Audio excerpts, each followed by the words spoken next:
দুই পক্ষ যখন খেলতে নামে তখন উভয় পক্ষ সর্বশক্তি দিয়ে চেষ্টা করে জিতার জন্য, কিন্তু হার জিত আছেই। তো যে ব্যক্তিটা জিতলো সে ব্যক্তিটা যদি এখন জিতার পরে ওই ব্যক্তিটা যে হেরে গেছে তার সাথে যদি প্রতিশোধ নেয়, বিষয়টা খুবই খারাপ দেখা যায়। এই ভিডিওটা দেখেন, এই ভিডিওটাতে সেটি প্রমাণ করে।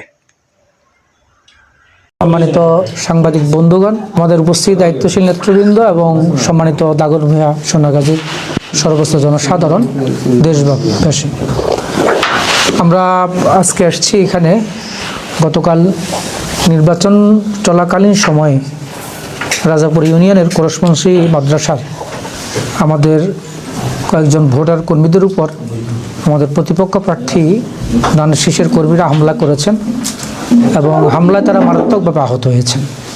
আজকে তাদেরকে দেখতে আসছি। আমার এখানে বাম পাশে আছেন হামিদুল ইসলাম ভাই, যিনি মাথায় মারাত্মক জখমপ্রাপ্ত হয়েছেন, আমাদের আমিরুল ইসলাম।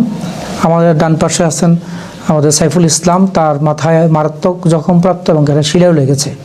আমাদের দুই পাশে সাখাওয়াত আছেন এবং ইসমাইল হোসেন ভাই সহ আমাদের বেশ কিছু ভাই গতকালকে তারা আহত হয়েছে।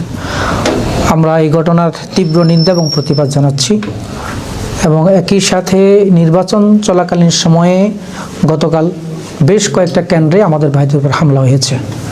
এর মধ্যে অন্যতম হচ্ছে আমিরাবাদ নুরনবী হাই স্কুল কেন্দ্র এবং লক্ষ্মীগঞ্জের দোসানি যে কেন্দ্রটি রয়েছে সেই কেন্দ্র সহ অসংখ্য জায়গাতে নির্বাচন চলাকালীন সময় তারা হামলা করেছে।